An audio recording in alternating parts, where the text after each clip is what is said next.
नमस्कार, मराठी मंडळीवर तुमच्या सगळ्यांचं स्वागत आहे। एकनाथ शिंदेंना शिवसेनेतून बाहेर का पडावं लागलं? एवढे सगळे आमदार शिंदेंसोबत का आले? काय चुकलं उद्धव ठाकरेंचं? कोणत्या चुका घडल्या ज्यामुळे एकनाथ शिंदेंना मनावर दगड ठेवून वेगळं होण्याचा कठोर निर्णय घ्यावा लागला? चला तर बघूया। उद्धव ठाकरेंनी जे बाळासाहेबांचे आणि शिवसेनेचे प्रमुख मुद्दे होते, विचार होते, त्यांच्याशी फारकत घेऊन काँग्रेस राष्ट्रवादीशी अनैसर्गिक युती केली आणि खऱ्या अर्थानं तिथूनच महाराष्ट्राच्या पुरोगामी महाराष्ट्राच्या सुसंस्कृत राजकारणाचा चिखल होण्यास सुरुवात झाली। मुंबईमध्ये मराठी माणसावर होणारा अन्याय अत्याचाराच्या विरोधात शिवसेनेची स्थापना झाली। गर्व से कहो हम हिंदू हे ही घोषणा बाळासाहेबांच्या राजकारणाचा एक महत्त्वाचा भाग होती। मी माझं दुकान बंद करेन पण शिवसेनेची काँग्रेस होऊ देणार नाही, हे बाळासाहेबांचं वाक्य आणि प्राण जाय पर वचन न जाय या स्वभावाचे बाळासाहेब आपण पाहिलेले आहेत। मराठीचा मुद्दा आणि हिंदुत्वाचा विचार दोन्हीही गोष्टींना उद्धव ठाकरेंनी मुठमाती दिली आणि त्यामुळे पारंपरिक शिवसैनिक दुखावला आणि त्यांच्या भावना थेट एकनाथ शिंदेपर्यंत पोहोचत होत्या, कारण एकनाथ शिंदे तळागाळापर्यंत पोहोचलेले नेते होते। तसं उद्धव ठाकरे ग्राउंड लेवलवर नव्हते।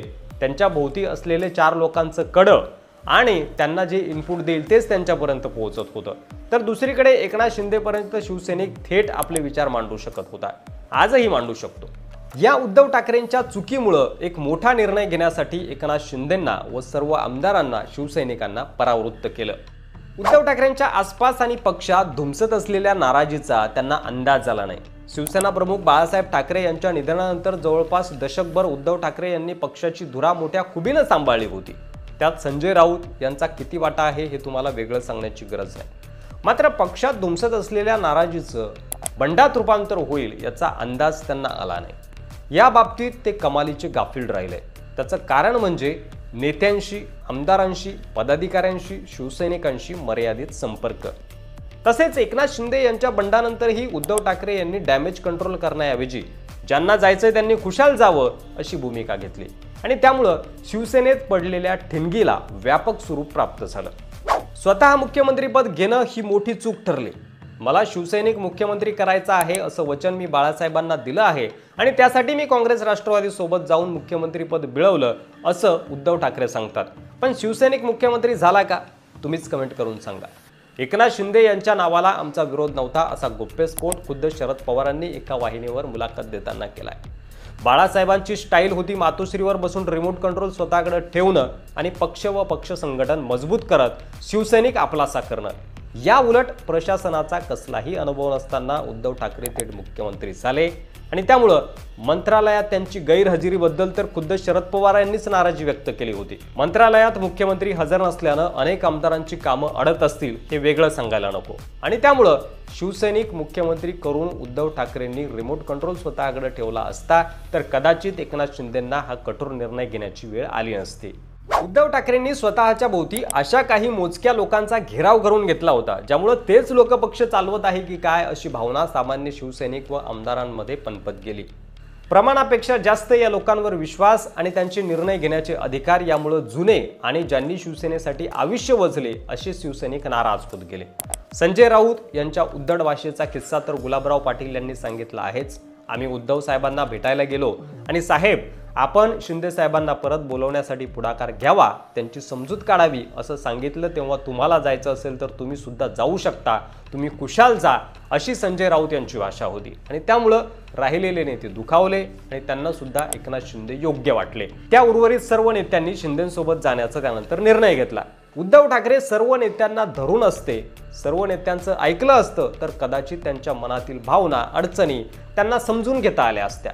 प्रताप सरनाईक यांनी तर खुलं पत्र उद्धव ठाकरेंना लिहिलं होतं, तरी उद्धव ठाकरेंनी या नाराज नेत्यांशी बैठक करून त्यांना समजून घेण्याचा प्रयत्न केला नाही।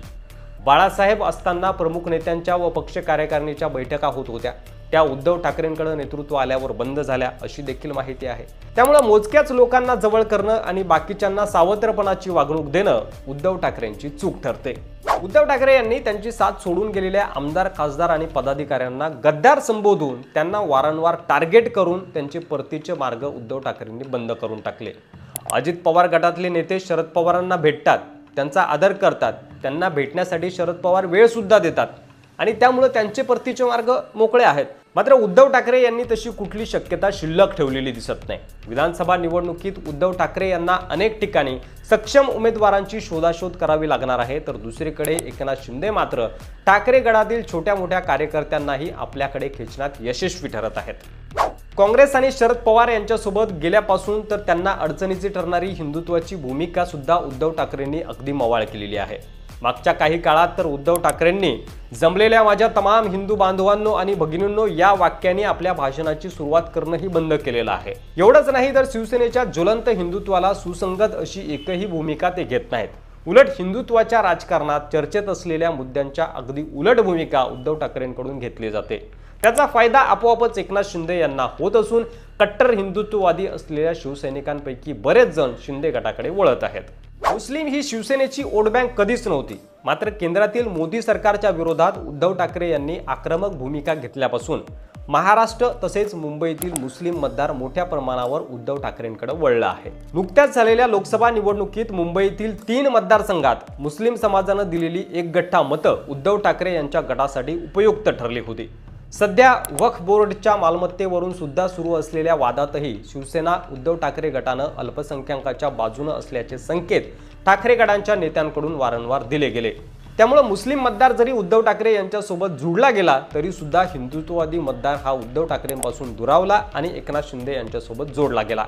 तर या होत्या उद्धव ठाकरे यांच्या 7 चुका ज्या त्यांना अतिशय महागात पडत आहेत आणि भविष्यात देखील याचे परिणाम त्यांना भोगावे लागू शकतात। या व्यतिरिक्त कोणत्या चुका आहेत ज्या तुम्हाला वाटतात उद्धव ठाकरेंकडून झाल्या, आम्हाला कमेंट करून नक्की सांगा। व्हिडिओ जर आवडला असेल तर जास्तीत जास्त शेअर करा। मराठी मंडळीवर नवीन असाल तर सबस्क्राइब करा। धन्यवाद। जय महाराष्ट्र।